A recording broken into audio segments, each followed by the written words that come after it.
হয় অনেকেই ভাবে একবার ইডি হয়ে গেলে আর কোনোদিন ভালো হবে না, জীবন যৌবন সব শেষ। কিন্তু এটা পুরোপুরি ভুল ধারণা। ইডি মানে ইরেকশন না হওয়া, এটা কোনো স্থায়ী অভিশাপ নয়। বেশিরভাগ ক্ষেত্রে এটা পুরোপুরি ভালো হয় বা খুব ভালোভাবে নিয়ন্ত্রণে আসে। অনেক সময় এটা স্ট্রেস, ক্লান্তি, অতিরিক্ত ওজন, ধূমপান, অ্যালকোহল এগুলো থেকে হয়। এইগুলো ঠিক করলেই নিজে থেকেই অনেকের সমস্যা চলে যায়। কিছু কিছু ওষুধ আছে যেগুলো পুরুষদের ক্ষেত্রে খুব ভালো কাজ করে। এর পাশাপাশি লাইফস্টাইল চেঞ্জ, ব্যায়াম, ওজন কমানো, সম্পূর্ণ রিকভারি হয়। গবেষণা বলছে 5 বছরের মধ্যে অনেকে পুরোপুরি ভালোও হয়ে যায়।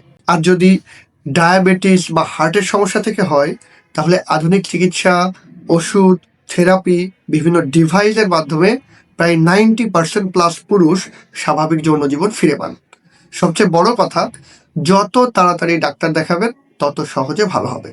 ইডি আসলে শরীরের সিগন্যাল, হার্ট বা ডায়াবেটিসের প্রথম লক্ষণ হতে পারে, তাই চেক আপ করানোটা জরুরি।